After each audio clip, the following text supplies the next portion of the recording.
네, 안녕하세요. 뉴스핌 지혜진 기자입니다. 오늘 총선 인터뷰 시간에는 서울 영등포 을지역구에서 4선에 도전하는 김민석 더불어민주당 의원 모셨습니다. 네, 안녕하세요. 안녕하세요. 네, 오늘 궂은 날씨에도 좀 자리해 주셔서 감사드립니다. 네, 오늘 비가 와서 날씨가 쌀쌀하네요. 네, 어느덧 또 총선이 D-55일 앞으로 다가왔더라고요. 그래서 준비는 잘 하고 계시죠?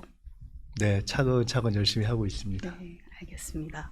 이번에 당선되시면 이제 4선 의원님이 되시더라고요. 그래서 15대 때 최연소 국회의원을 거쳐서 16대 그리고 이번에 21대까지 어느덧 좀 3선 중진 의원님이시기도 한데 이제 좀 이번에 4선에 도전하시는 이유는 무엇인지 좀 궁금합니다.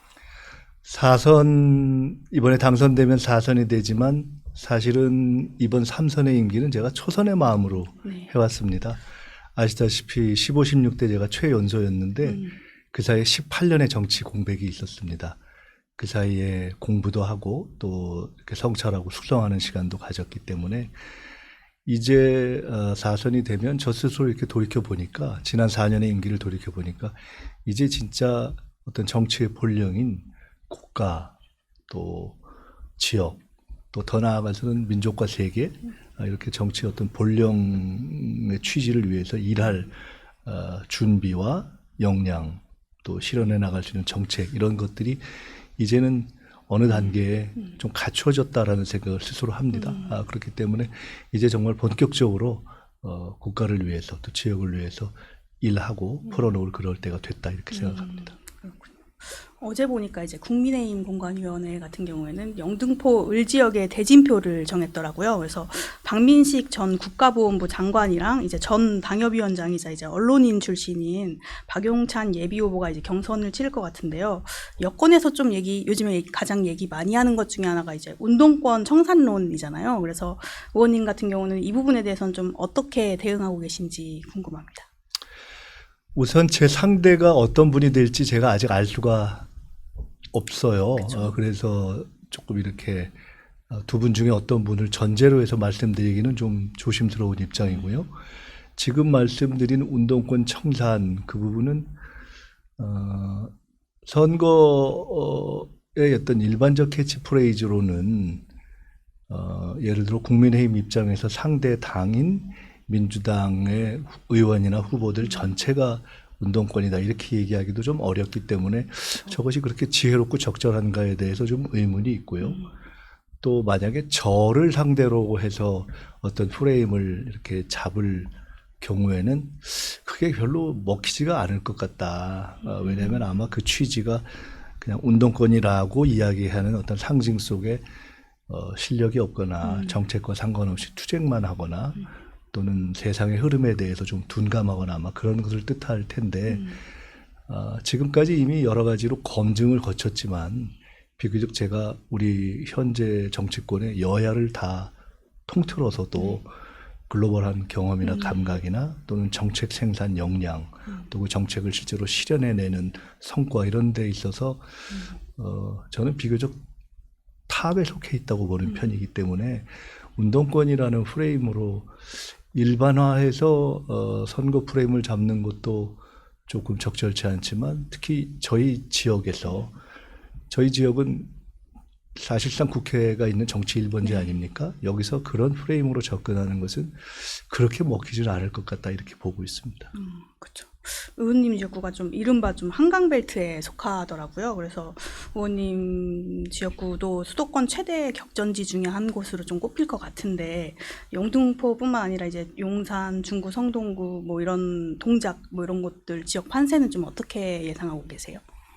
흔히 서울에서 한강벨트라고 하는 지금 말씀하신 지역 있지 않습니까? 네. 뭐 마포, 용산, 뭐 성동, 영등포 이런 데는 기본적으로 빡빡한 데죠. 네. 그러니까 이 당에서 볼 때나 저 당에서 볼 때나 그래서 또 더구나 저희 영등포는 아까 말씀처럼 국회가 있는 지역으로서의 사실상의 정치 1번지이기도 하고 의회 1번지죠. 또 당장 저희가 지금 여의도에서 방송을 하고 있잖아요. 여의도를 포함한 대림동, 신길동 다 이곳이 정치의식이 굉장히 높아서 그냥 어떤 당을 지지한다고 해서 일방적으로 표를 주는 그런 곳이 전통적으로 아니었습니다. 굉장히 까다롭게 합리적으로 판단을 하는 곳이어서 아마 그런 일반적인 차원에서 보시면 될 것 같다. 그래서 그런 차원에서 저도 임하고 있고 저희 지역은 그렇게 분석을 하고 있고 그래서 제가 이 지역에서 여러 번 출마를 했었고 또 그런 경험을 했기 때문에 네. 유권자들의 의식이나 표심을 그런 차원에서 보고 굉장히 신중하게 저는 임하고 있습니다. 알겠습니다. 의원님은 이제 최근까지 민주당 정책위 의장까지 좀 역임하셨고 네. 좀 정책 통으로도 꼽히시는데 그래서 정책 관련 좀 질문을 좀 드릴까 하는데요. 좀 일주일 전쯤에 이제 국민의힘이 경로당에서 이제 주 7일 점심을 제공한다는 공약을 발표했잖아요.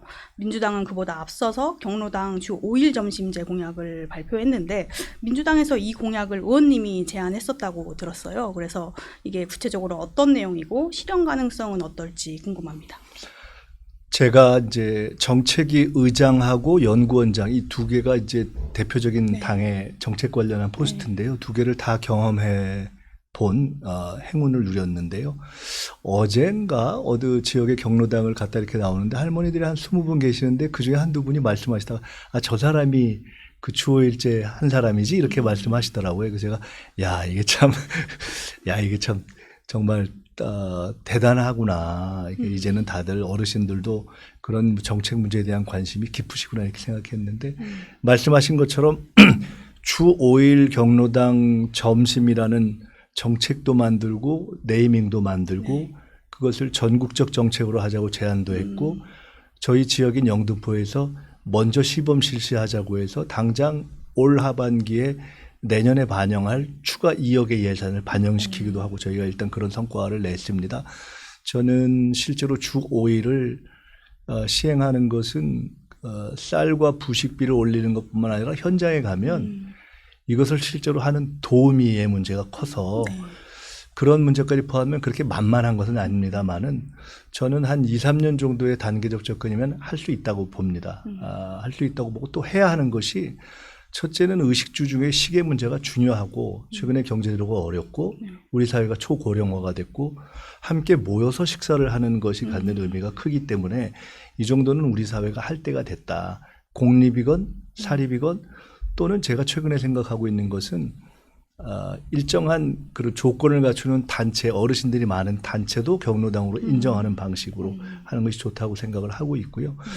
주 5일제를 제가 시작해서 서울 같은 경우는 저희 당이 전국에 다 현수막을 걸었는데요.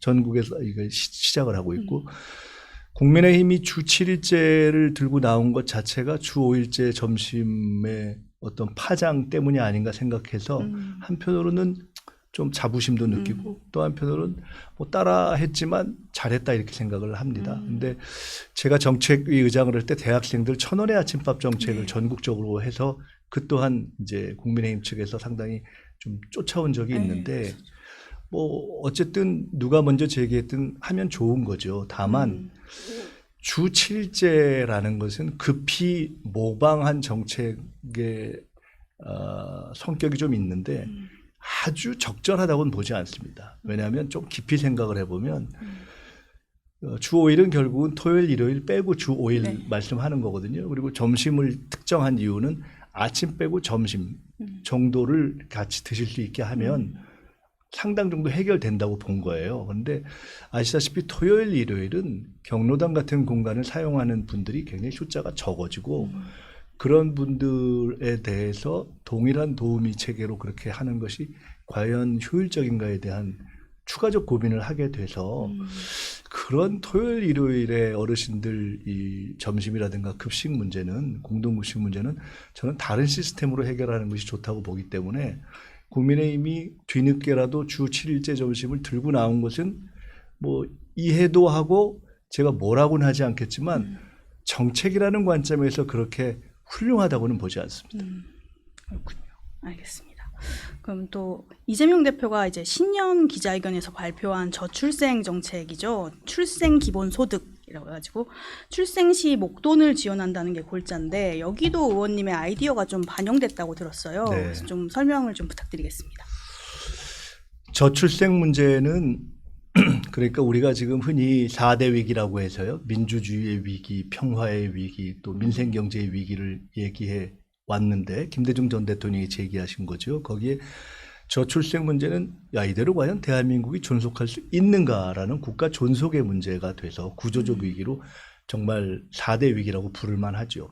모든 분들이 위기의 원인이라고 인정하고 모든 분들이 중대 문제라고 인식하고 모든 분들이 기존의 방법으로는 안 된다고 생각을 합니다.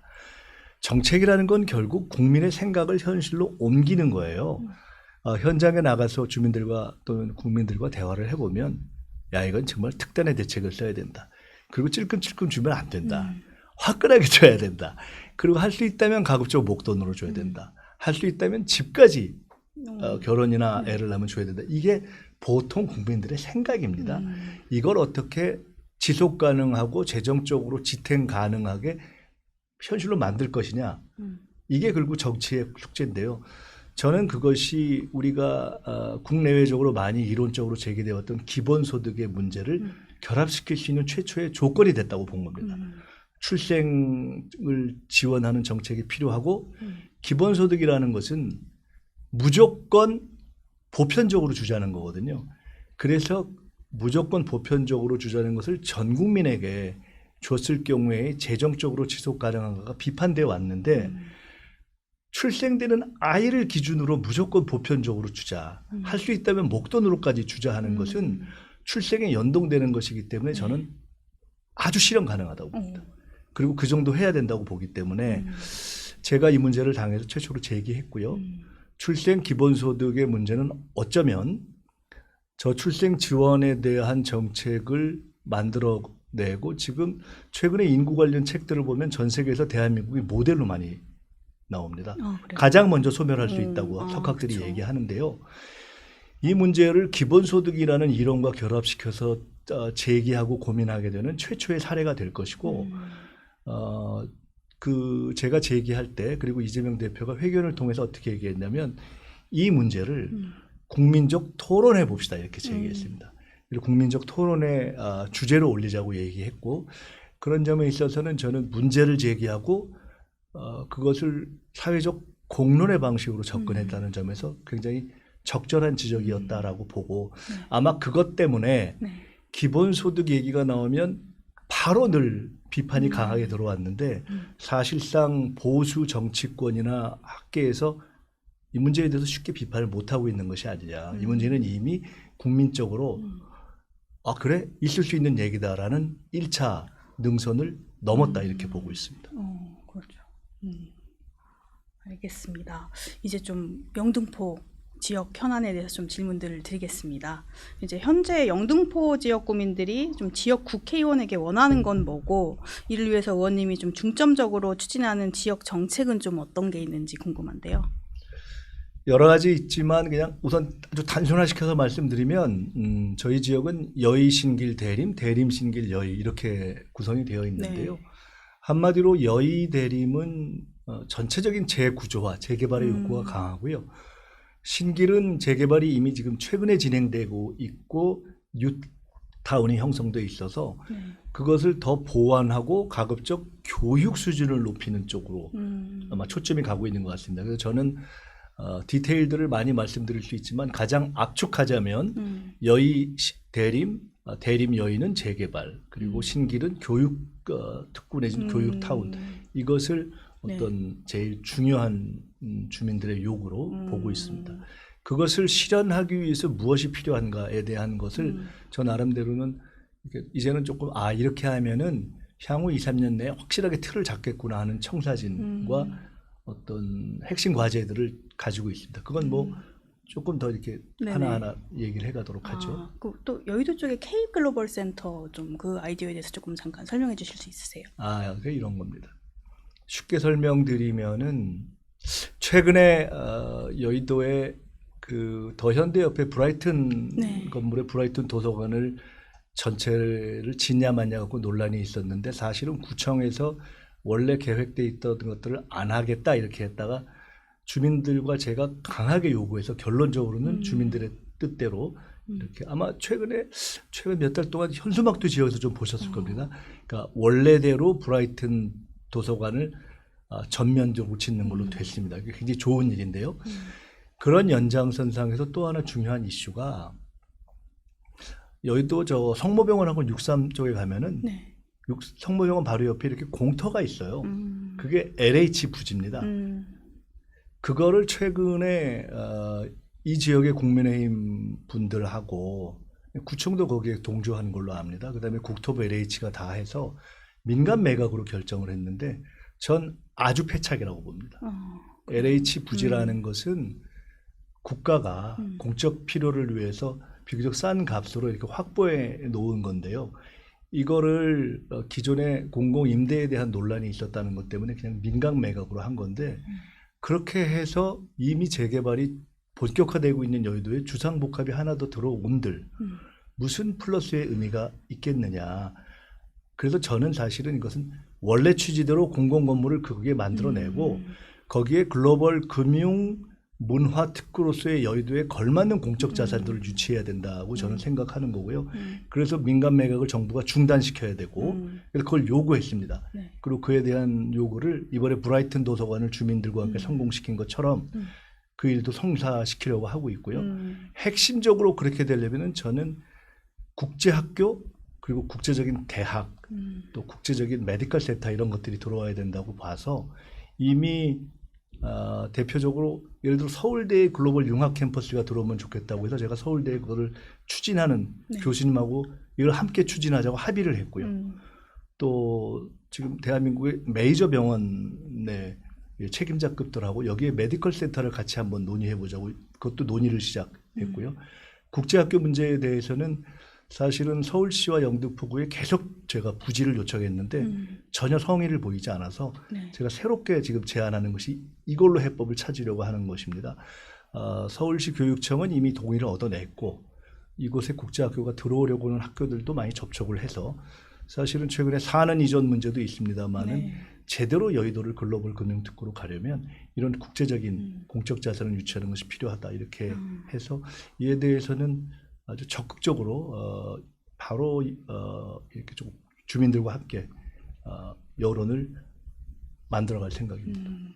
지금 잠깐 언급해 주시긴 했는데 이제 산업은행 부산 이전도 이제 의원님 네. 지역구인 여의도랑 좀 관련이 있잖아요. 그래서 윤석열 대통령이 최근에 이제 부산 특별법을 제정하겠다고 발표하면서 이제 산업은행 이전에 좀 또 한 번 불을 지핀 셈이 됐는데 의원님은 이 문제에 대해서 좀 어떻게 생각하세요?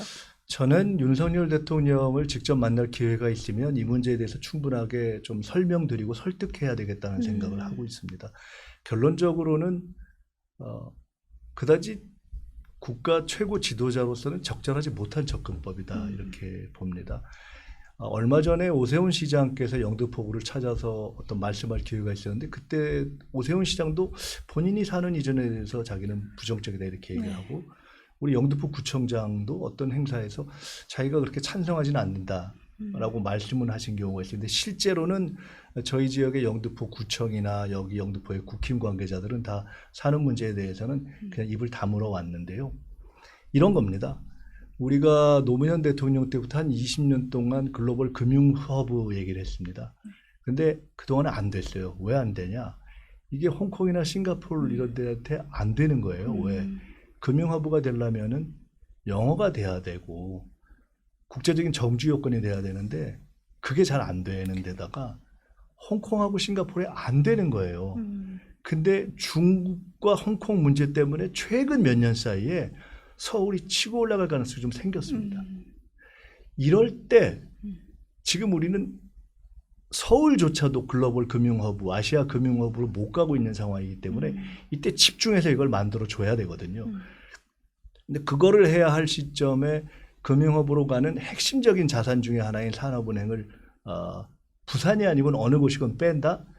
굉장히 적절치 않죠. 그러니까 원탑이라도 존재하면 투탑을 생각해 볼 수 있지만 원탑도 존재하지 않는데 투탑을 하겠다. 그리고 산업은행 하나로 되는 것도 아니고. 그래서 저는 윤석열 대통령이 이제 진짜 국가를 생각하고 금융의 발전을 생각한다면 20년 동안 해왔는데 안 됐는데 이제 해볼 만한 상황이 됐을 때 어떻게 여의도에서 이걸 실현할 것인가 하는 것을 고민하는 것이 옳다.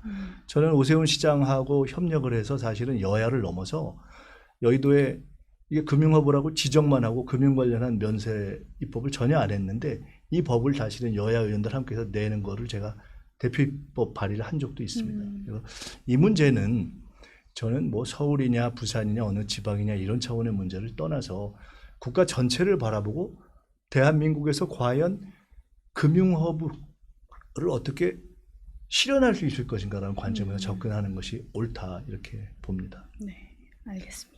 그 한마디만 더 말씀드리면 이 문제에 관련해서는 저는 이번에 국민의힘으로 출마하시게 될 후보가 두 분 중에 누가 되건 간에 이 문제에 대해서는 저와 뜻을 같이 해주시면 좋겠다 이런 제안을 드리고 싶습니다. 알겠습니다.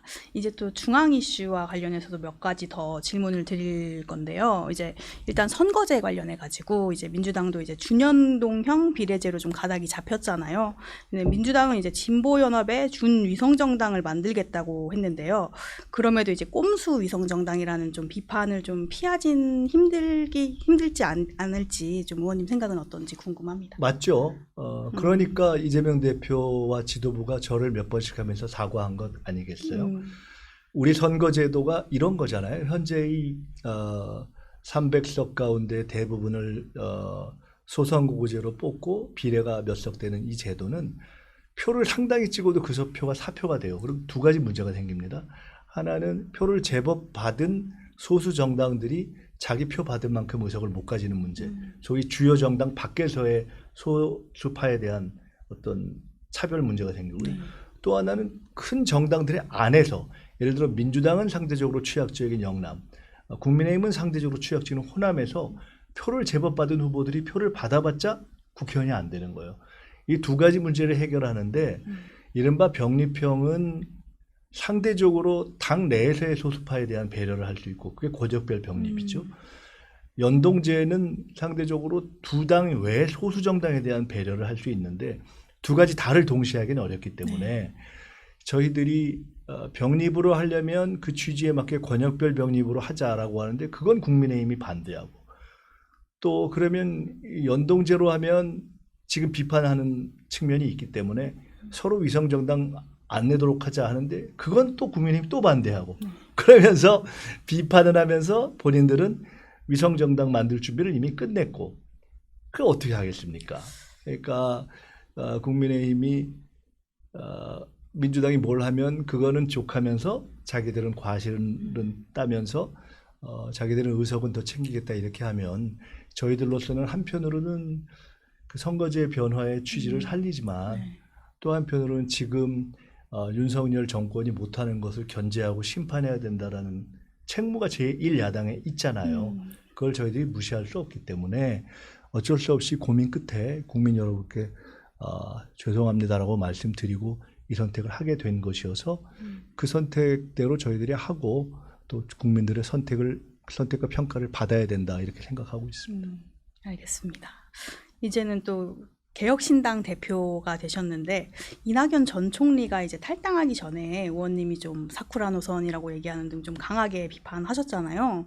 그래서 이제는 좀 이 전 총리가 신당도 만들고 이준석 대표랑 좀 힘을 합치는 모양새인데 제3당의 영향력 이번 총선에서 좀 어떻게 바라보시는지 궁금합니다. 제가 이낙연 대표라든가 탈당하신 분들에 대해서 비판을 했던 생각은 그때나 지금이나 같습니다. 근데 뭐 이미 나가셨고 나름 이렇게 저렇게 하고 계시는데 제가 굳이 거기에 더 얘기를 보탤 필요는 별로 없을 것 같습니다. 저는 저 개인적으로나 또 당에서 더 선의의 경쟁을 하기 위한 좋은 정책과 제안들을 하는 쪽에 주력해야 되겠다 이렇게 생각을 하고 있고요. 근데 대부분 우리 정치 현실화에서 그분들이 예를 들어 지역구에서 과연 당선자를 배출할 수 있겠는가. 이거는 여러 가지 지표를 보면 이미 어느 정도 판단이 나오고 있는 것이 아닌가 이렇게 봅니다. 그렇죠. 또 이번 선거를 두고 이제 민주당 같은 경우는 정권 심판론을 많이 내세우고 있잖아요. 그래서 검찰 독재 심판 프레임을 좀 내세우고 있기도 한데 의원님은 좀 어떻게 보시는지? 저는 기본적으로는 지금 민주주의, 평화, 민생 경제 그리고 저출생 문제 국가 위기입니다.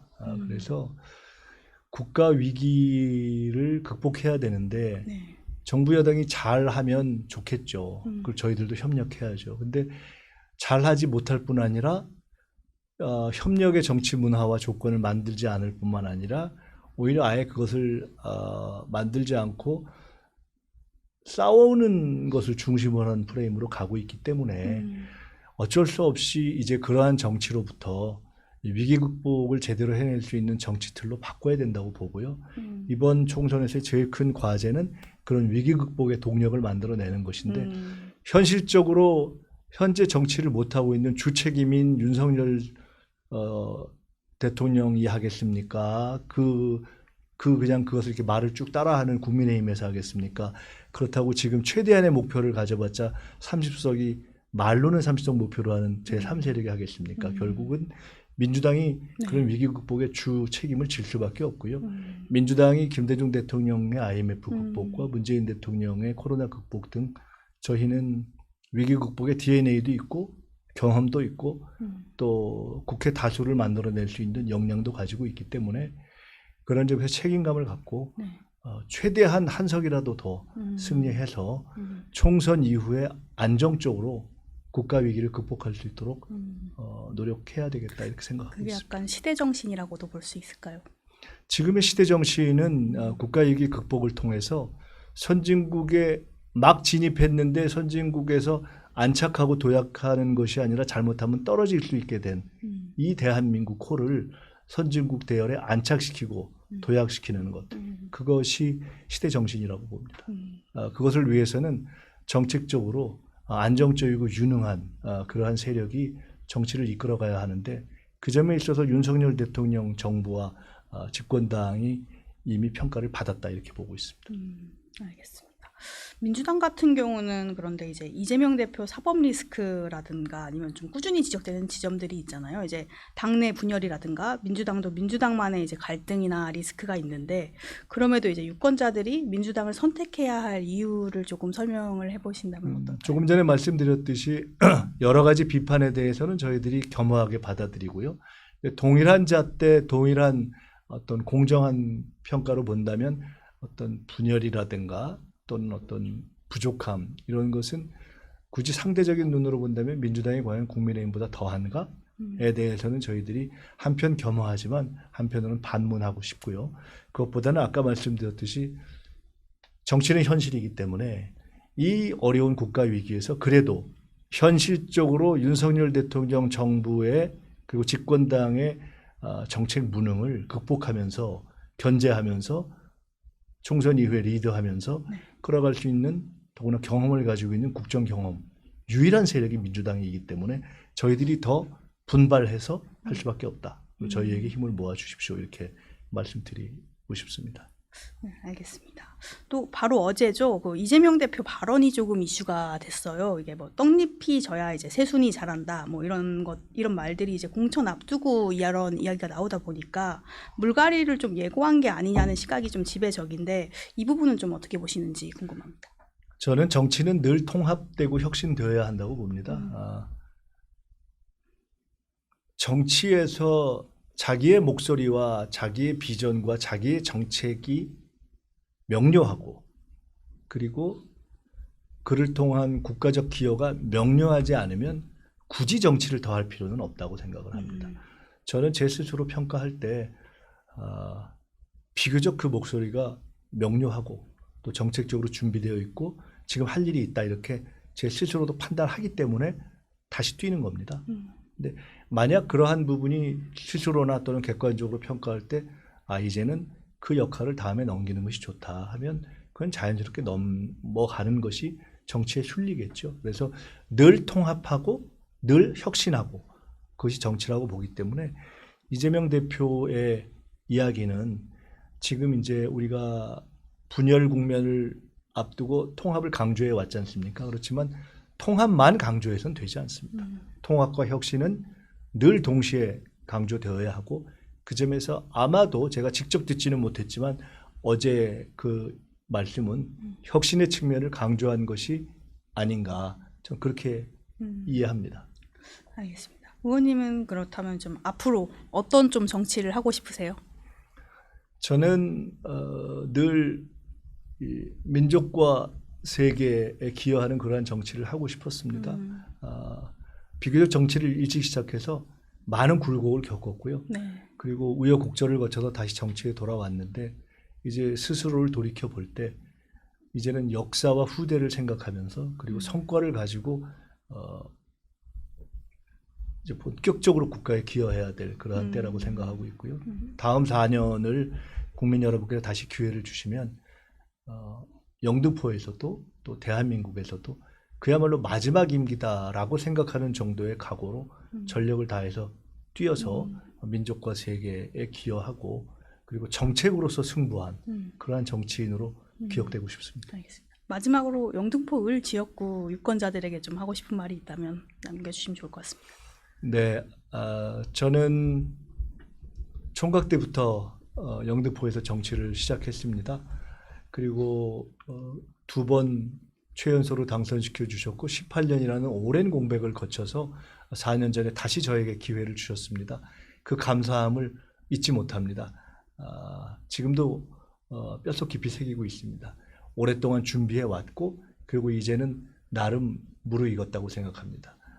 그동안 제게 기대해 주신 바 또 제게 시간을 주시면서 제가 준비한 것들을 이번 4년 기회를 주시면 지역과 또 대한민국의 발전을 위해서 확실하게 성과로 보여드리겠습니다. 김민석이 다시 뛰겠습니다. 다시 도와주십시오. 감사합니다. 네, 감사합니다. 네, 지금까지 김민석 민주당 의원과 인터뷰를 진행했습니다. 2부에서는 국민의힘 예비 후보인 박민식 전 국가보훈부 장관의 인터뷰가 있겠습니다. 감사합니다. 감사합니다. 감사합니다.